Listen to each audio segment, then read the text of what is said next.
Olá novamente, meu povo bonito.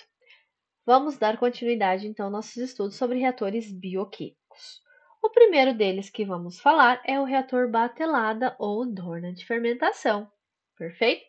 Então, assim como no processo químico, o reator batelado ou dorna de fermentação, a gente não tem entrada e nem saída de material do fermentador durante a reação, a não ser a saída de alguns gases que às vezes pode ser que aconteça.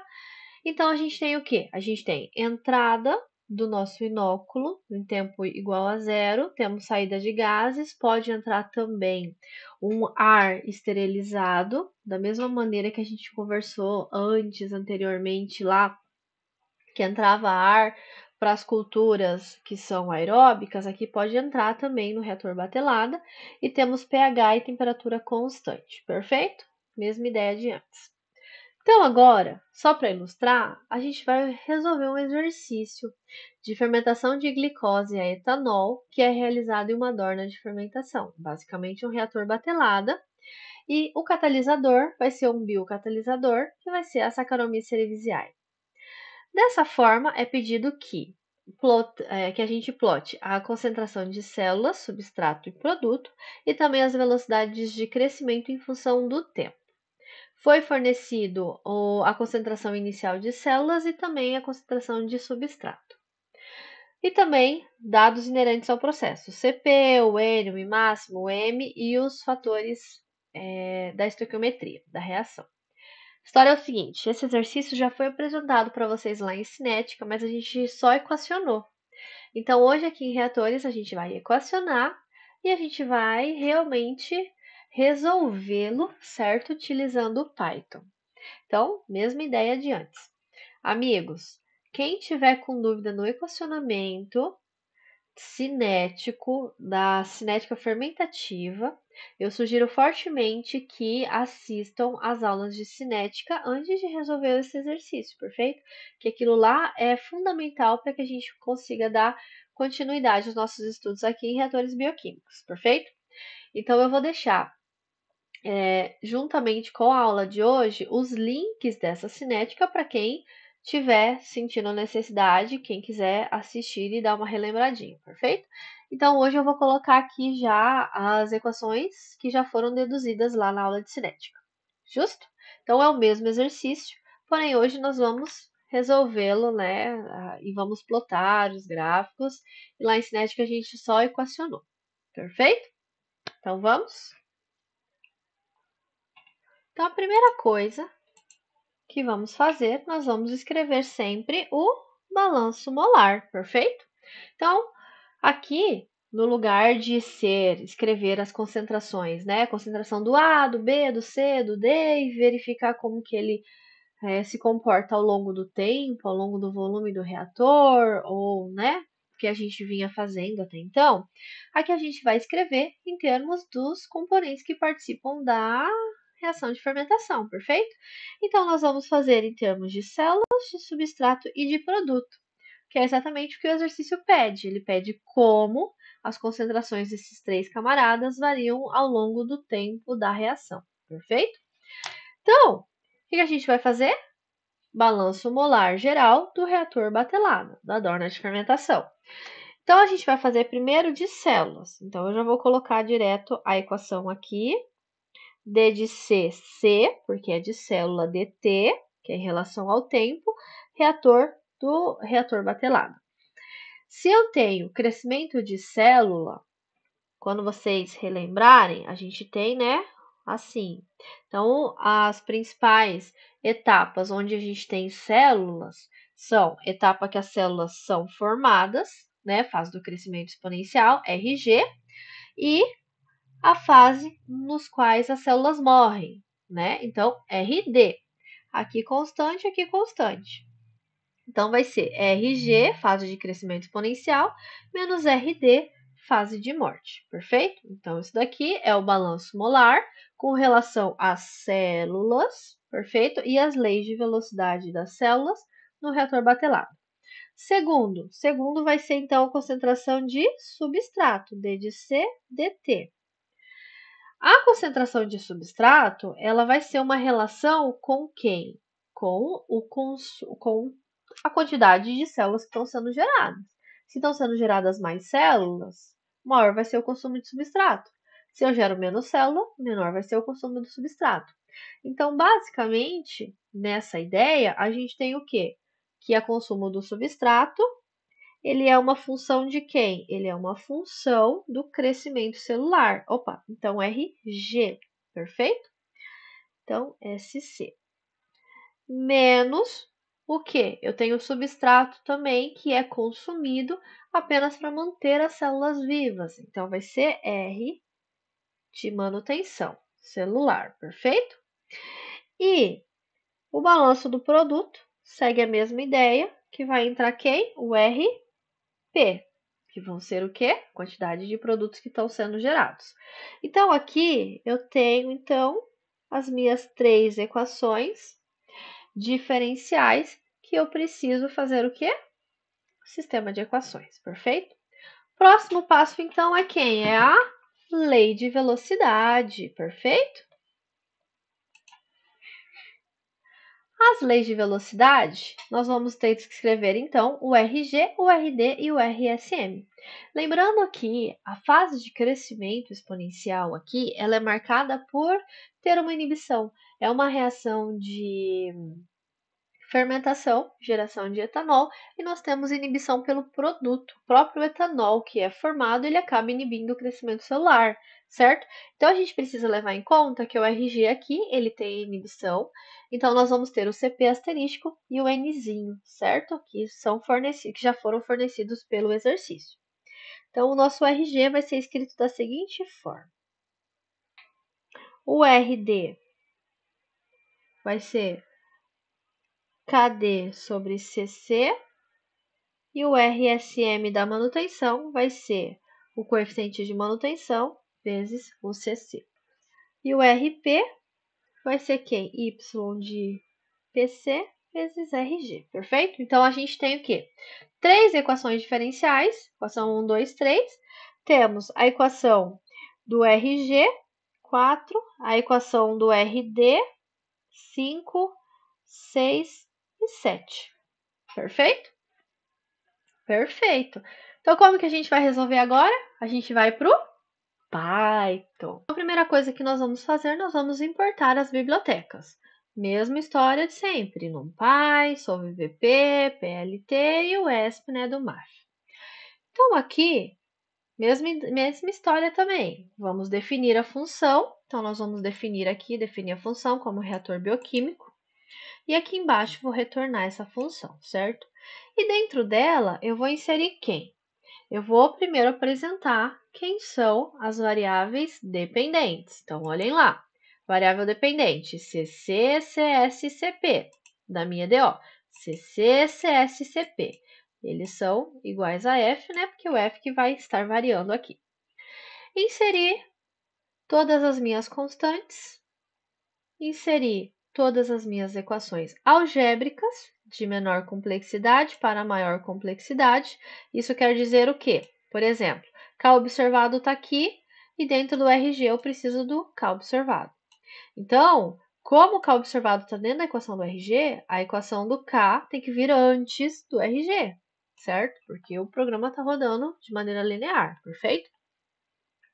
Depois de ser inserido todos os R's, né? Nós vamos inserindo, então, as EDOs.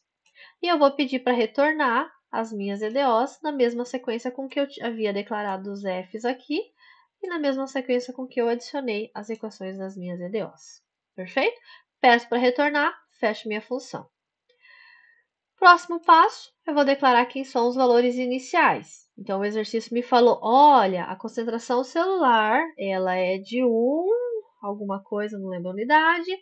O CS é 250 e a concentração do P é igual a 0.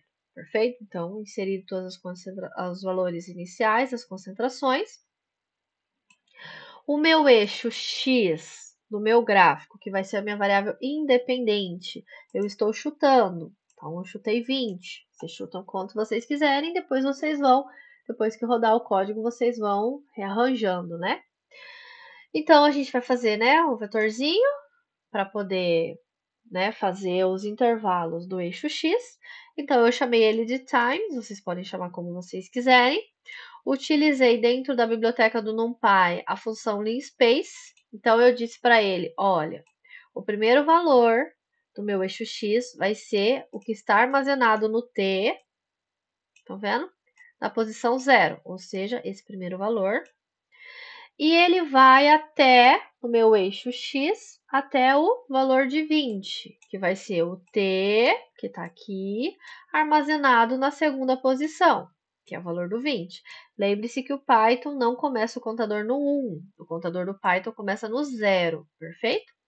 E eu vou querer 100 intervalos de subdivisão no meu eixo X, perfeito?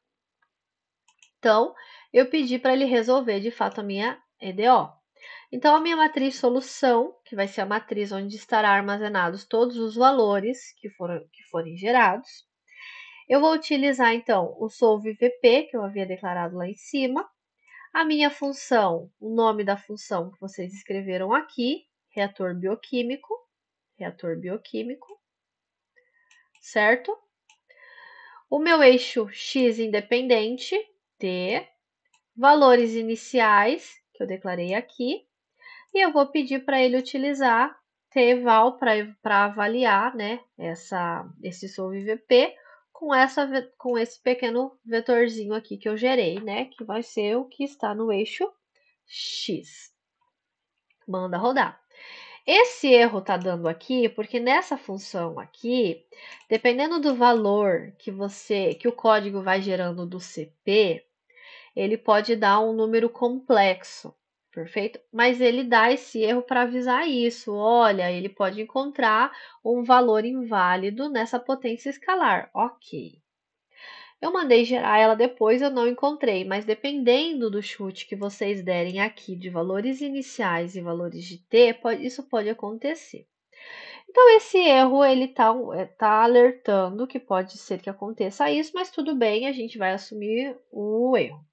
Eu até montei uma rotina que eu encaixei aqui dentro, que eu falava, olha, o CP pode ir de tanto até tanto, ele é aceitável se ele for um número negativo, mas não tinha representação física isso. Então ele rodava e zerava o vetor, para não dar esse erro. Só que como não existe uma representação física disso, e como eu não encontrei nesses valores de intervalo números complexos, por exemplo, eu vou mandar bala desse jeito, vou deixar o código do jeito que vocês conhecem, não vou implementar aquela rotina adicional ali, justamente porque não houve significado físico. Se vocês estiverem rodando e esse erro ele der um número complexo, ele não vai dar esse erro, ele simplesmente não vai rodar. O que vocês vão fazer? Vocês vão alterar os valores iniciais ou alterar o valor do eixo x até que ele retorne valores positivos e nenhum número complexo. Perfeito? Manda bala. Vamos mandar bala.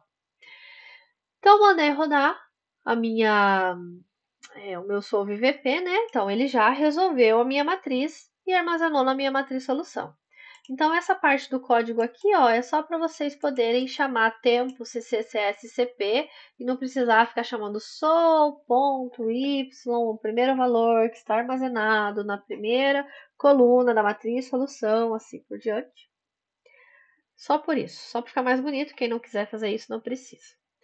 E o próximo, então, vai ser plotar. Perfeito? Então, plotei no mesmo gráfico os valores de tempo ICC, tempo CS, tempo CP e mandei plotar. Vejam bem, coerente. A concentração do substrato, que começava a 250, vai diminuindo com o tempo e, de maneira com que ele vai diminuindo com o tempo, a quantidade de produto vai aumentando e a quantidade de células também.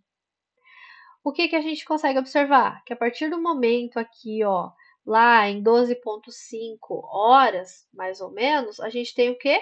Patamar, a reação cessou. Então, cessou tanto o consumo do substrato, a geração do produto e também a geração de células. Super coerente, perfeito?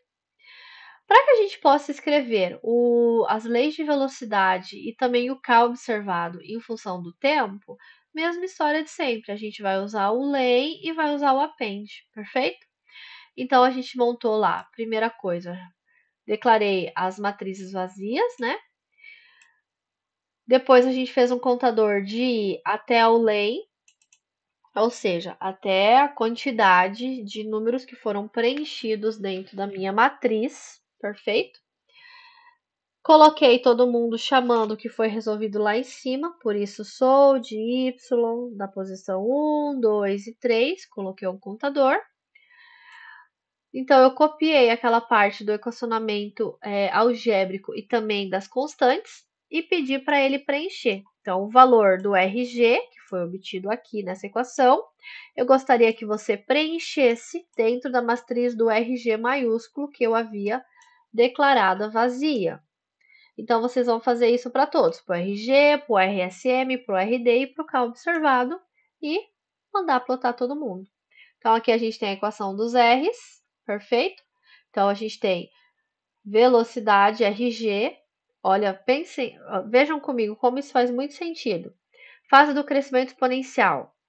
Então, no início da reação, eu tenho bastante substrato e a minha célula estão ali, ó, cresce, cresce, cresce, cresce, cresce. Então, crescimento exponencial bem pronunciado.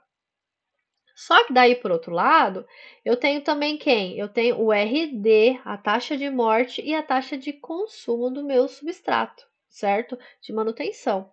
Então, quando eu começo a gerar o meu produto, começa a diminuir o meu RG, a minha velocidade com que ele vai formando. Ó, ele começa a entrar em queda, tá vendo?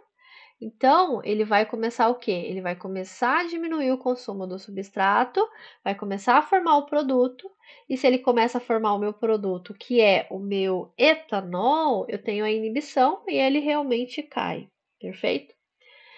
E por fim, plotei o K observado também, que ele começa a cair, né? Tem uma queda, porque a reação ela começa a ficar mais lenta, então eu também observo uma queda do K observado. Show? Perfeito? Por que esse gráfico é importante? Porque eu sei o quê? Eu sei que a partir de 12,5, por exemplo, eu já estou o quê? Eu já estou com a minha concentração de produto máxima, gerada. Já entrei no patamar, no platô. Então, se eu parar aqui no 12,5 ou no 13, por exemplo, mais ou menos aqui, eu não preciso ir até 20 horas, porque eu simplesmente não terei alteração da formação do meu produto aqui dentro. Estão vendo? Então, o que tinha que reagir, já reagiu. Então, eu posso parar em 13 horas e eu não preciso ir até 20, entenderam? Então, por isso que é muito importante investigar qual o comportamento certo do produto de vocês dentro do reator.